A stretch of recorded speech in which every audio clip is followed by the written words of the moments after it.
Good evening, friends, and welcome back. Hello to the people who have checked in so far. So, hello, Denise, Geeta, Elaine, Melinda, Kow's our friend, and Disa. Good to see all of you joining in. So, as usual, we'll start with a period of meditation, and I won't be giving guidance during the meditation period. Instead, just do your Samadhi practice as we've been talking about the last few days.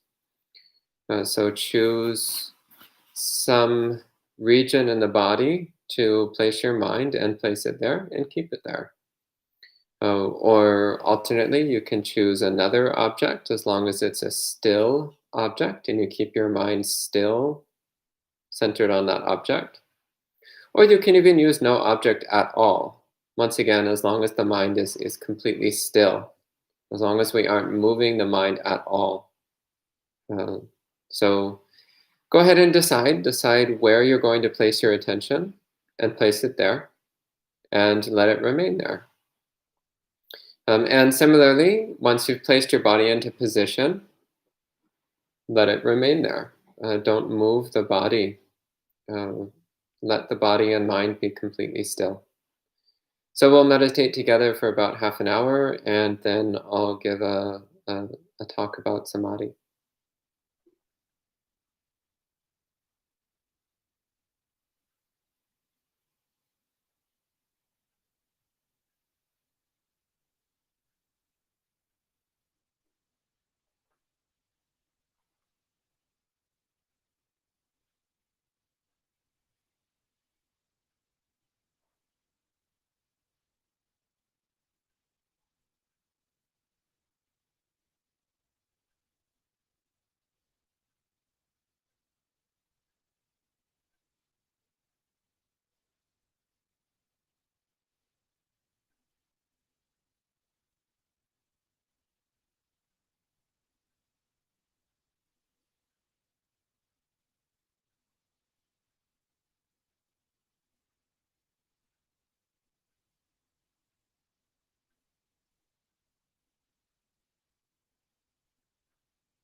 Okay, you can relax your posture. Stretch your body a little bit if you need to.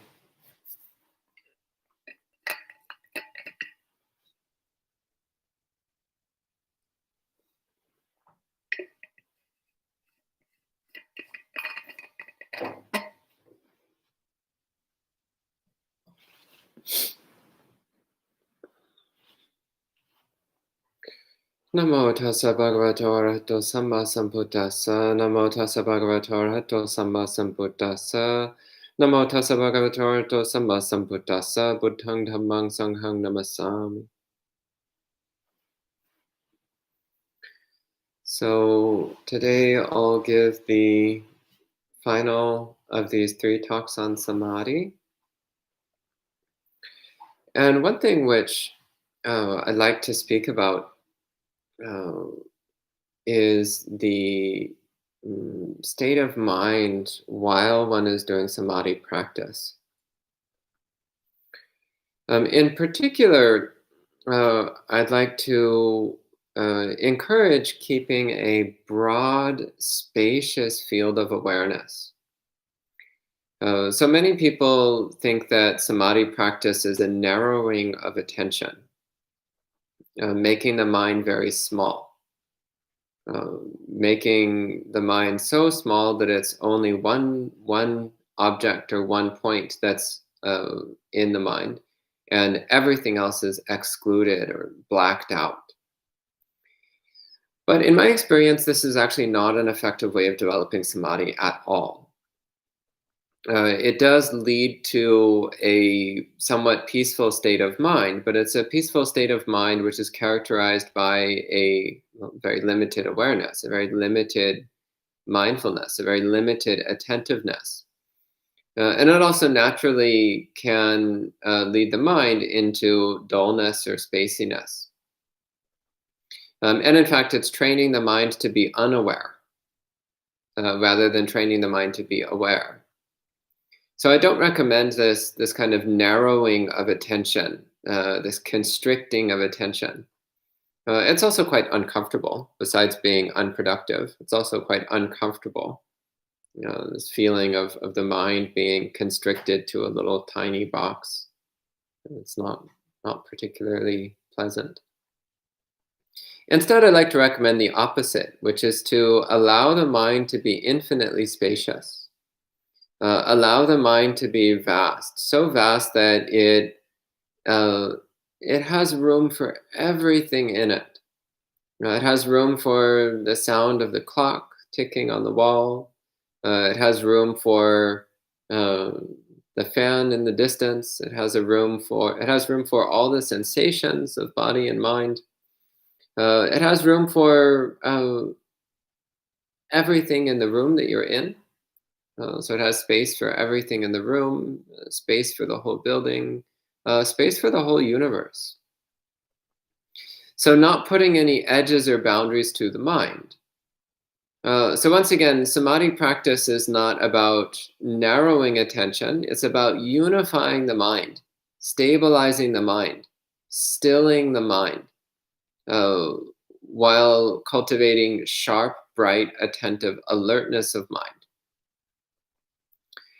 So we're not trying to force the mind into a little tiny dot. Rather, what we're trying to do is to allow the mind to come to stillness and unification. So keeping a broad, vast, unlimited spaciousness to mind allows it to relax. So there's a forcefulness and a tension in trying to force the mind into a little pinprick, a little pinpoint. But with the vast, open, unbounded mind, there's a sense of ease, of relaxation, of unhindered freedom of mind. And in that unhindered freedom, we can relax because there's actually nothing that needs to be done. And we don't need to do anything with the mind when we're practicing Samadhi. In fact, it's quite the opposite. We're trying to not be doing anything with the mind. So this concept of narrowing the mind most likely comes from one of the words which is used to describe samadhi in the suttas, which is chitte kagata or chitta se kagata. They both have the same meaning. So chitta means mind. Agga means point or summit, peak. And ta means ness, the quality aspect. So chitte kagata means, eka means one. So eka, one, aga means point or peak. So chitta se kagata or chitte kagata means the quality of the mind being at one point. So this means that the mind is unified or collected around a single still point. It doesn't necessarily mean that one is excluding everything other than that one point. In fact, this term chitta se kagata or chitte kagata can also be translated simply as oneness of mind. The mind is all collected into one object. It's not scattered and dispersed into many different activities and pursuits, as it is in normal everyday activity. But that collection, that unification, doesn't necessarily mean a narrowing of attention, a narrowing of mind. Rather, it means a non-movement of mind, a stillness of mind. So I'd like to encourage keeping this vast, broad, spacious, inclusive awareness while keeping the mind completely still within that vast, unbounded field. It's also important to have a sense of motivation, a sense of enthusiasm for the practice. So I spoke a little bit about this yesterday. Bowing to the Buddha image and reflecting on Buddha, Dhamma, and Sangha. And so just to expand on that a little bit more, it can be helpful to periodically remind ourselves that we are following the path of practice, which has been followed by every single enlightened being before us, every single enlightened being at present, and every single enlightened being in the future. All of them have followed the exact same path of practice, which consists of sila, samadhi, and panya. So by practicing samadhi, we're doing exactly the same cultivation of mind that every single Buddha and every single Arhat has ever done, is currently doing, and ever will do. So it's a unthinkably ancient and venerated path, well trodden, that leads to the highest good, leads to the highest benefit, the highest happiness. So we're not making this up. We're not diving into unexplored territory. We're simply following the same well-trodden path that every enlightened being has ever followed on their path to awakening. And also that recollection that we're simply doing what the Buddha taught. So we're following the instructions of a fully enlightened being. We're enacting the principles and procedures that he spoke about as being conducive to awakening. So this can also help motivate us. So we don't practice samadhi just for its own sake. Though samadhi can be quite pleasant, especially as it gets deeper and stronger, it can become extremely pleasant. But that's not its purpose. It's the purpose of practicing samadhi is not to have temporary pleasant experiences. The purpose of practicing samadhi is to clear away the surface level defilements of the mind and to sharpen and focus our attention so that we can clearly see the subconscious defilements of mind. That's the purpose of samadhi. It's sharpening our tools. So anyone who's engaged in any kind of uh, craft that involves, say, wood carving, uh, or anything else that involves mm, chiseling or whittling or anything like that, you know that the first thing is sharpening your tool. I remember about a year or so ago, I was talking to a wood carver, so a person who does these little carvings. He'll just get like a block of wood and his knife, and he'll just start carving away and whittling away, and eventually he winds up with these beautiful little works of art. Some functional, like spoons and such, and some purely decorative. But I was talking to him. I was like, so, uh, how did you learn how to carve? Like, what was the important thing for getting you going in carving? And his answer was sharpening the knife. And he said, this is the single most important skill to learn, is how to sharpen the knife. Everything else you figure out along the way. But if you don't have a sharp knife, then you're not going to get far at all. It's just going to be wearisome and frustrating, and you won't get good results. So he said the most important thing is to learn how to sharpen your knife well, and to keep it razor sharp at all times, constantly sharpening the knife. So I found this really interesting. That was the only thing he said. He said everything else you figure out along the way. You don't really need training and instruction. Once you know how to sharpen your knife, you'll figure the rest out. So I don't personally carve wood these days. I used to many years ago, but I'm not these days into wood carving. But I find this quite applicable to our practice. So Samadhi practice is sharpening the mind. It's sharpening the mind so that it's an effective tool of insight. And once it comes time to practice insight, if one's samadhi is very strong, then it doesn't actually take a great deal of effort to produce insight. It doesn't take a great deal of effort to experience deep, meaningful experiences arising from the development of wisdom. When the tool is razor sharp, it cuts through the defilements with very little effort. So practicing samadhi then is a critical element in our practice. And so there's been many people over the last 100 years or so. There's emerged this idea of practicing without samadhi.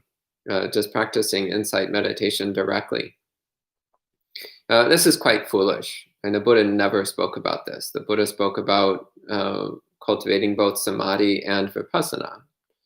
He never spoke about only practicing vipassana and not doing any samadhi. He never spoke this way. And in fact, samadhi is one of the 8 aspects of the Noble Eightfold Path. But it is true that it is insight that liberates the mind.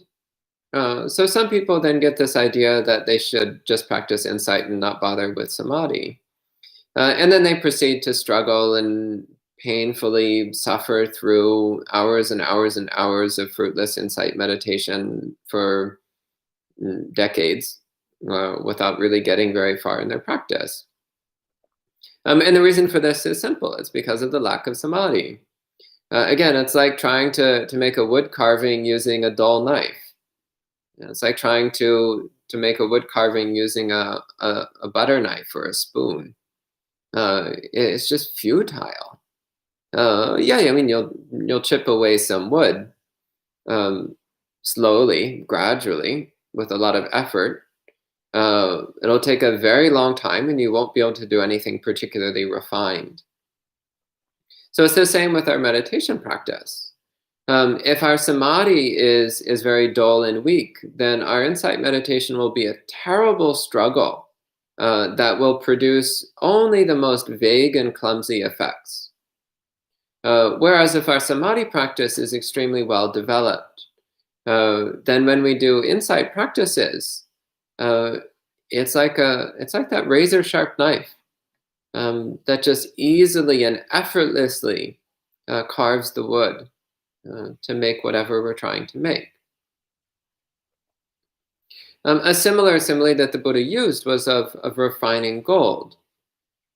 So gradually removing the coarse impurities from the gold, and then the medium impurities, and then the subtle impurities, and then working it until it's completely pure and it's malleable and bright. So it's the same with the development of our mind. So we start by removing the coarse impurities of mind, the coarse defilements. So thinking about blatant sensuality, or daydreaming, or rolling around in hatred and resentment. So we clear away the coarse defilements, and then we clear away the increasingly subtle defilements, so that the mind is able to enter samadhi. So coarse defilements prevent samadhi. So we clear away the coarse ones so we can enter samadhi. And then when our samadhi is very strong, then we have the capacity to deal with the more subtle and refined defilements of mind. And then that builds on itself. So as we clear away more and more defilements from the mind, then samadhi becomes easier and easier. And as samadhi gets easier and stronger, then our insight meditation gets stronger as well. So it's a cycle that builds on itself. It's a feedback loop that continually leads towards awakening.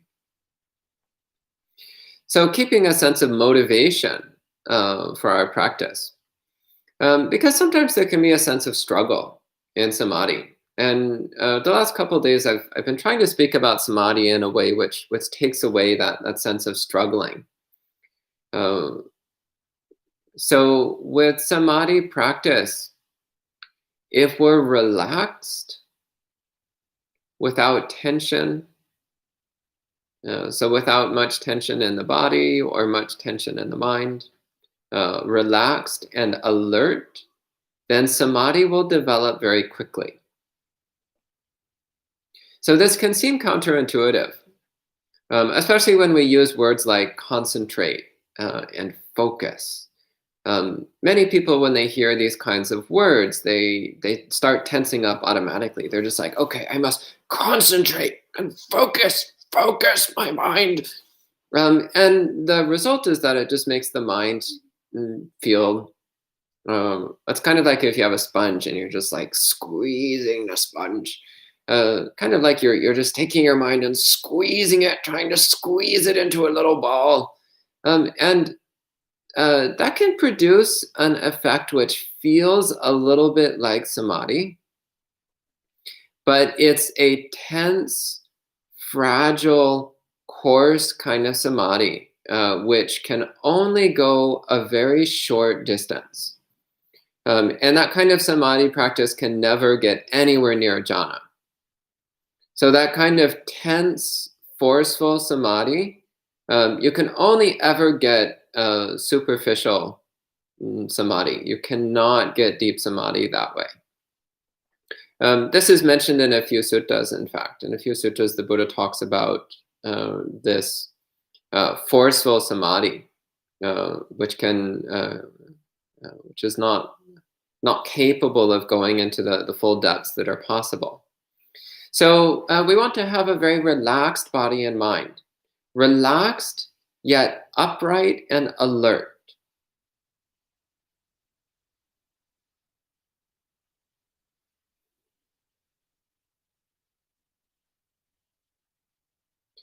And with a peaceful acceptance of whatever comes and goes. So I spoke about this quite a bit yesterday. This peaceful acceptance of what comes and goes. Because in that peaceful acceptance, samadhi grows. In this vast, spacious relaxation, samadhi grows. Because in this relaxed, spacious state of mind, the mind is capable of letting things go.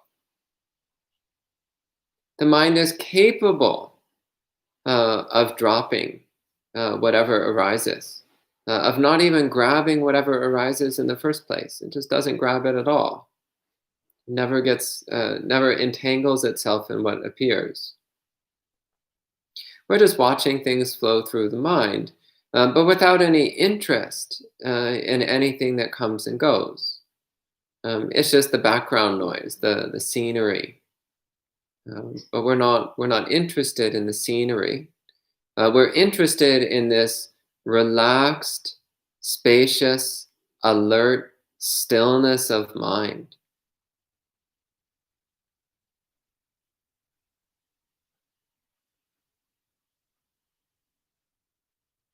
So these are the main points that I wanted to bring forward today. So first off, having a spacious mind, not a contracted or narrowed mind. Having a strong sense of motivation, strong enthusiasm for Samadhi practice, and a sense of the ancient venerated path of the awakened ones that we're following, the well-trodden path, the well-taught path. And maintaining a sense of relaxation, a lack of tension, a lack of forcefulness. So letting the mind be relaxed while maintaining a sharp, clear alertness. And letting the body be relaxed while maintaining a stable, upright position. So that's all I really want to say this evening. So at this time, I'll take any questions that you might have. So please go ahead and type in questions in the live chat and I'll answer them. There's a question from Chandra Sekhar. Chandra Sekhar asks, what is the difference between meditation and contemplation? Can I meditate and contemplate on the same object? Well, the thing is that the words meditate and contemplate are English words, which have different meanings and connotations depending upon context, and in particular, depending upon what spiritual tradition one is working in. So the word meditation, as used in Christianity, for example, is often used to refer to things that we wouldn't necessarily call meditation in Buddhism. Similarly, the word contemplation is sometimes used outside of Buddhist context in ways that we wouldn't necessarily use it in Buddhism. So I find it helpful to try to come back to the Buddhist terminology, if at all possible, to rely upon the ancient Pali and Sanskrit terms that have clearly defined meanings within the domain of Buddhist practice. So meditation, it's often a translation of the word bhavana, which literally means bringing into being, bringing wholesome mind states into being. It's also sometimes a translation of jhana, whereas jhana usually means a state of deep, stable samadhi, but occasionally is used just to mean any meditation practice. Contemplation, there's a couple of words in Pali which might apply. One is pachavekana, which literally means to look back at something. Another word is patisankha, which means to consider something. So there is a bit of a difference here. Well, first off, contemplation and consideration can be ways of helping one get an understanding of the Dhamma. So thinking about the Dhamma. Whereas meditation practice, I tend to think more of getting a direct feeling of the meaning of the Dhamma. So contemplation would be thinking, what is impermanence? What does the Buddha mean by impermanence? What are the things that are impermanent? How might I see impermanence?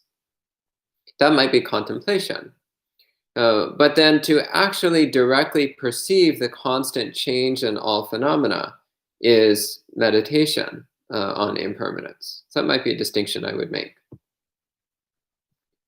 Then Susan asked something about Zoom and Eventbrite. I don't know what you're asking, so maybe you could be more specific. Then Michael Kramer asks, do you think healing repressed emotions can help with Samadhi?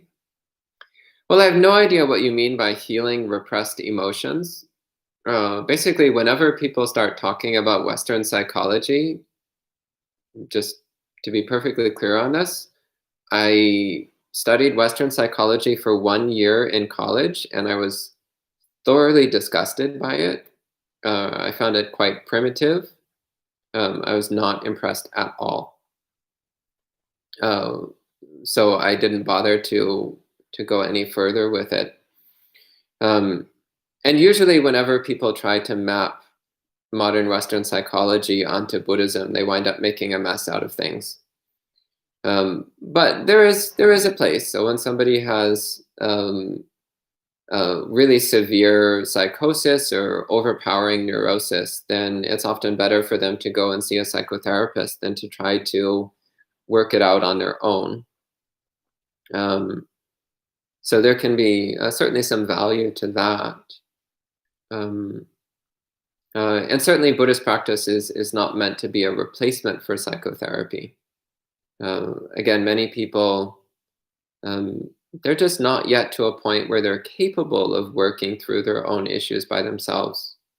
And they really need somebody else to help talk them through the coarser levels of neurosis that they're dealing with.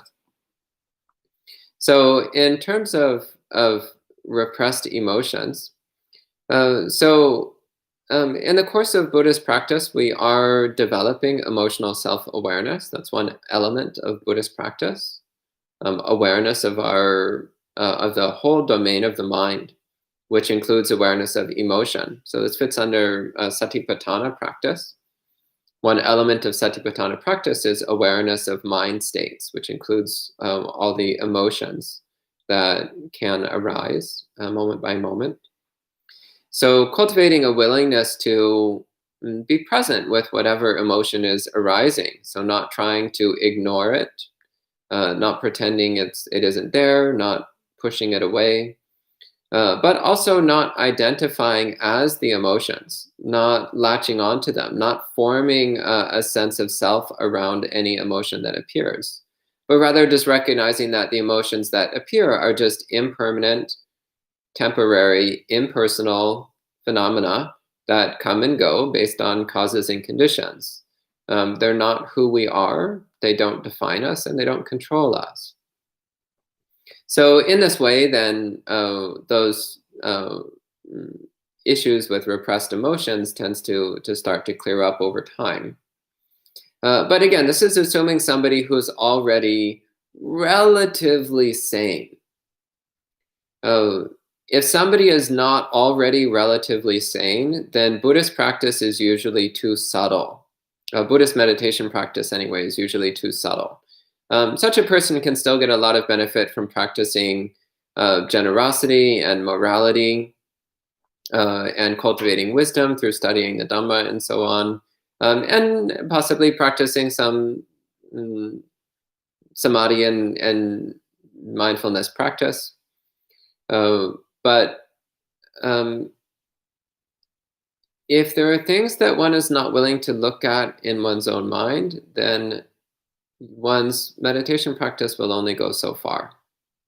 So in that case, there can be some benefit to seeing a counselor or a therapist of some sort. Just remember that Buddhism and Western psychology diverge on a number of points. And the end goal are not the same. So keep in mind that Buddhism must always come first. It always comes out on top.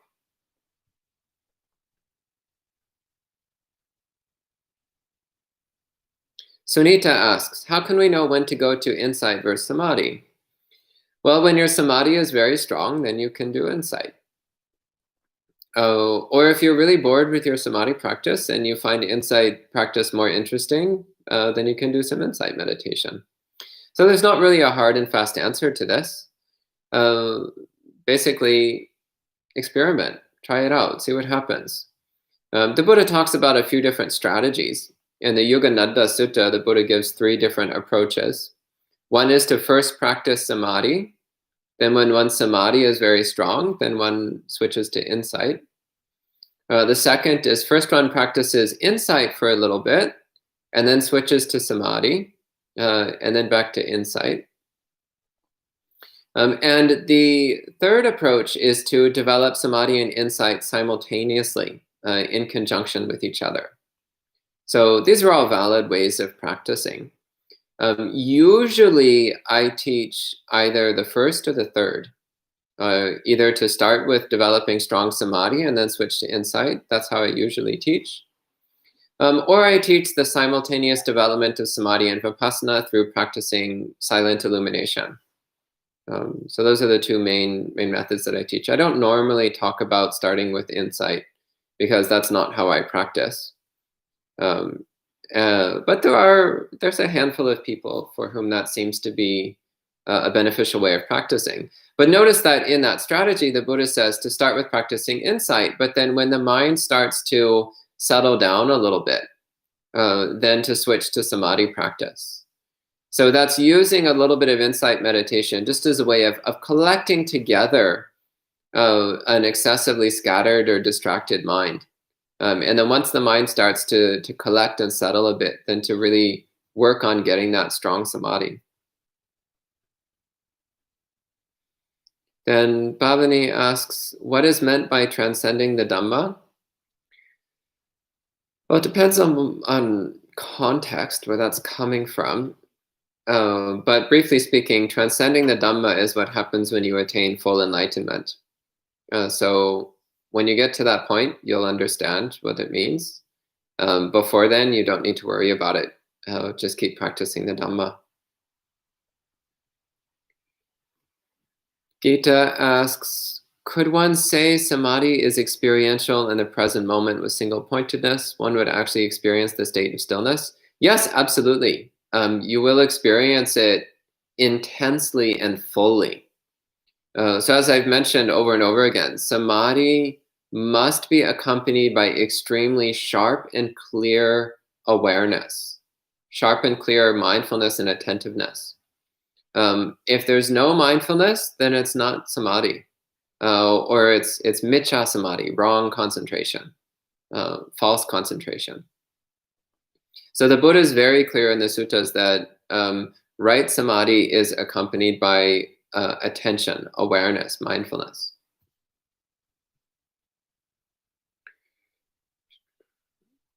Kausar friend asks, just now I concentrated on the sensation of my thumbs touching.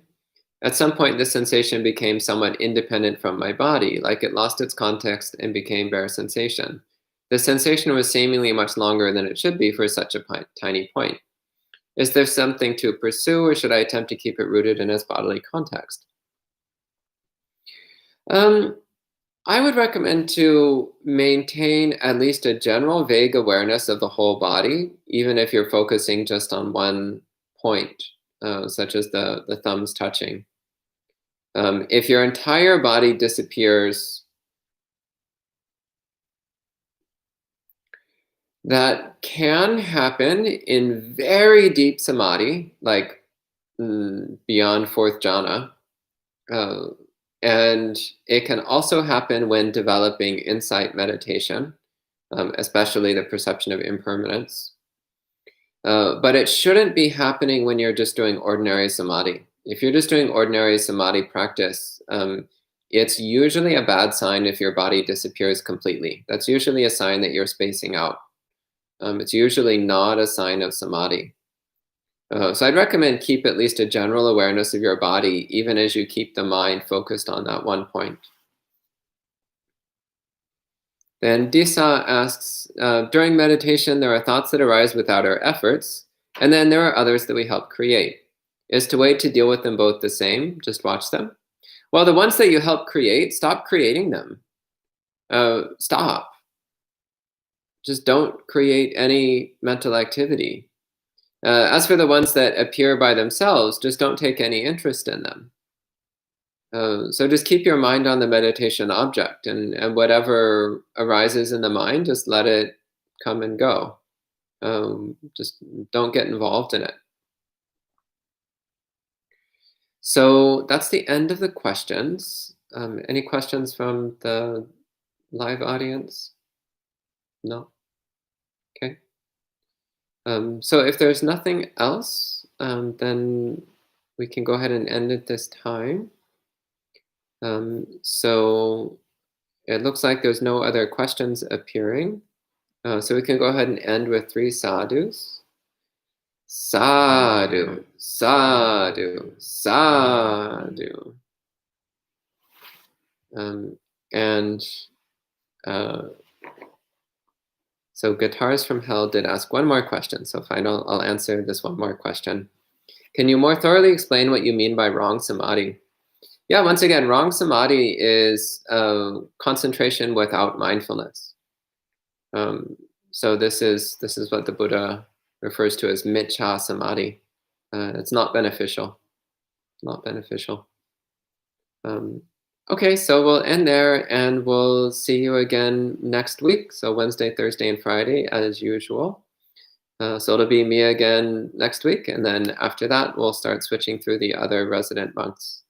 So see you next time.